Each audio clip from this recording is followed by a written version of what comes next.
we have another update that just happened, and that actually has to do with, and it's a really frightening development. Actually, it has to do with the ruling in the Stephen Kim case. If people aren't aware, tell them who exactly is Stephen Kim and what exactly does this ruling have to do with Bradley Manning, and then therefore, by extension, all whistleblowers around. Your listeners might remember when there was this brief period where viewers of Fox News kind of got interested in how the Obama administration was going after whistleblowers, and it was because there's this case of Stephen Kim, who is a former State Department employee, and it involves a Fox News reporter, James Rosen, who was labeled by an FBI affidavit as an aider, abettor, and co-conspirator to Stephen Kim, who is accused of violating the Espionage Act. The Espionage Act is this 1917 World War I era law that was meant to go after dissenters who opposed the war and spies, and now it's commonly being used as a kind of leaks law, an official secrets act. It's being used to prosecute leakers as if they're spies.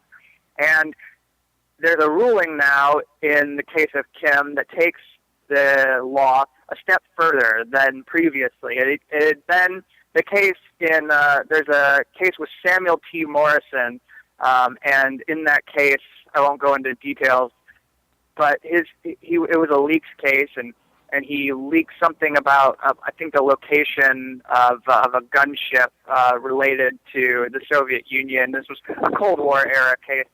And you had to prove damage to the United States in order for him to be convicted of espionage. And now the judge is saying that's no longer something that has to happen. And the reason why it's good to bring this up in this interview here with you is that the Manning trial, in the Manning case, the prosecutors were just hungry for this ruling when they figured out that it came out, because they want to use this against Bradley Manning.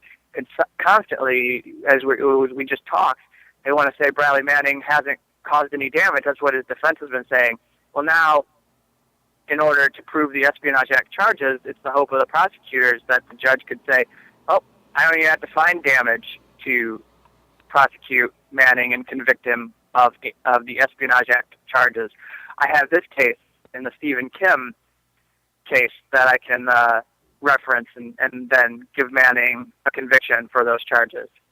So what is that? I mean, that's gigantic. That's actually really, really huge. A huge ruling that's been handed out. What that means for Manning, what that would mean for all whistleblowers, what that mean for Edward Snowden if he's ever arrested at some point. It really is for anyone who possibly, what it means for journalists even.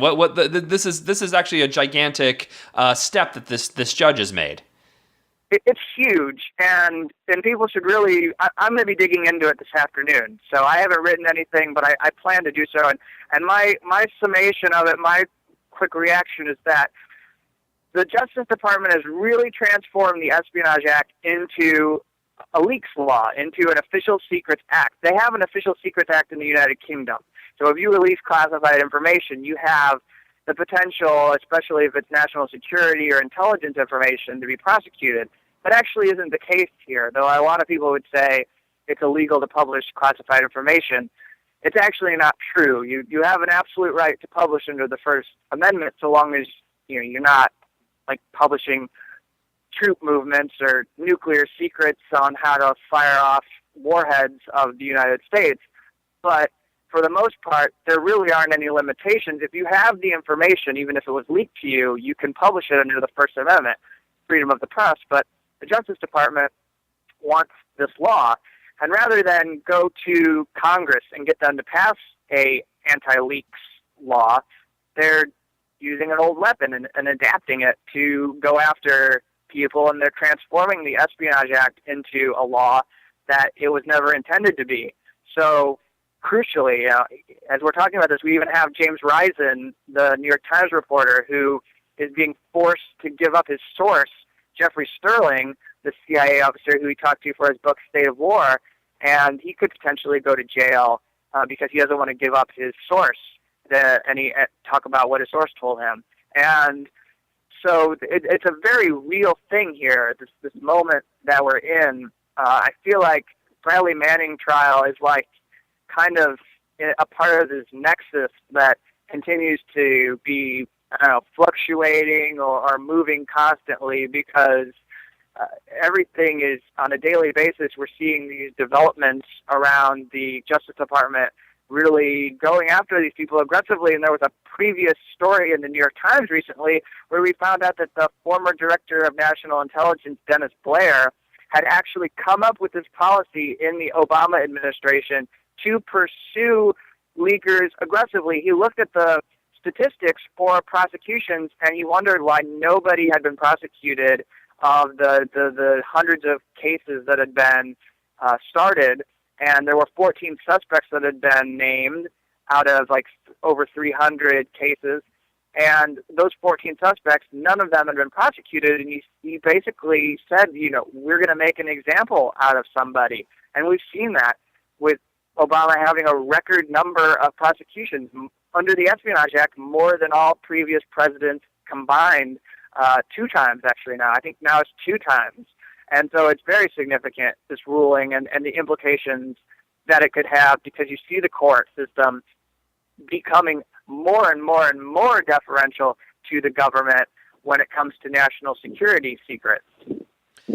Again, I'm talking to Kevin Gosztola from Firedog Lake, dissenter.firedoglake.com. Before I let you go, one thing a lot of the government supporters keep saying is that, that Bradley Manning should have gone through the proper channels, Edward Snowden should have gone through the proper channels. You actually recently had an interview, you posted an interview with a CIA whistleblower, Sabrina DeSouza, I think is how you say her last name, where she pretty much dispels the whole proper channels myth. Just talk a little bit about the whole kind of idea of proper channels and how that whole line is actually a load of BS. Yeah, and this actually came up in the Manning trial during the rebuttal of the prosecutor's argument. They said during their rebuttal to the defense argument that Manning, he could have exercised his rights under the Military Whistleblower Protection Act. They could have he could have gone to his chain of command. He never contacted a congressman, so he's not a whistleblower as the defense might lead you to believe. Well, Sabrina DeSouza is a former CIA officer. She was involved in some way with the rendition operation of Abu Omar, and people might have read about how Italy convicted over 20 CIA officers in absentia. And those people were involved in this kidnapping operation of this person. And apparently, she says that the Bush administration authorized this, and they decided to allow Italy to prosecute 20 other officers as basically fall guys for the Bush administration, so the higher-ranking officials wouldn't get in trouble for the prosecution. And so the meat of all this is that she tried to bring this to the superior's attention, say there's a cover-up going on, and she tried to be a whistleblower. She tried to go to Congress. She tried to go to intelligence committees and tell them what was happening.